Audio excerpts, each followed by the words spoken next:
2026 నూతన సంవత్సరం సందర్భంగా చంద్రగిరి నియోజకవర్గ పరిధిలోని కూటమి నాయకులు, కార్యకర్తలు, ప్రజలు పెద్ద ఎత్తున చంద్రగిరి నియోజకవర్గ కార్యాలయం తిరుపతి రూరల్ రఘునాథ రిసార్ట్స్ లోని కార్యాలయానికి క్యూ కట్టారు. తమ అభిమాన నాయకుడు పులివర్తి నానిని మర్యాదపూర్వకంగా కలిసి న్యూ ఇయర్ విషెస్ తెలిపారు. చంద్రగిరి ఎమ్మెల్యే కార్యాలయానికి తరలి వచ్చిన ప్రతి ఒక్కరిని ఆప్యాయంగా పలకరించి సాదరంగా ఆహ్వానించిన చంద్రగిరి ఎమ్మెల్యే పులివర్తి నాని ప్రతిగా అందరికీ 2026 నూతన సంవత్సర శుభాకాంక్షలు తెలిపారు. చంద్రగిరి నియోజకవర్గ ప్రజలంతా సుఖ సంతోషాలతో ఉండాలని ఆయన ఆకాంక్షించారు. అలాగే టీడీపీ, బీజేపీ, జనసేన, ప్రజా సంఘాల మైనార్టీ నాయకులు, జిల్లా ఉన్నతాధికారులు పలువురు దుశ్శాలువాలతో ఘనంగా సత్కరించి శుభాకాంక్షలు తెలిపారు. ఆపై తమ ఉన్న అభిమానాన్ని చాటుకున్నారు.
జగదీష్ ఒకటి అలా పోయింది పర్వాలేదు.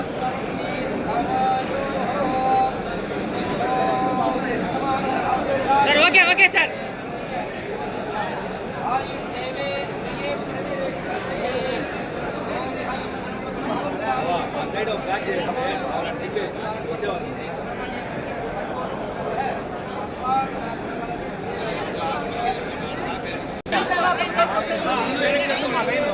Okay sir.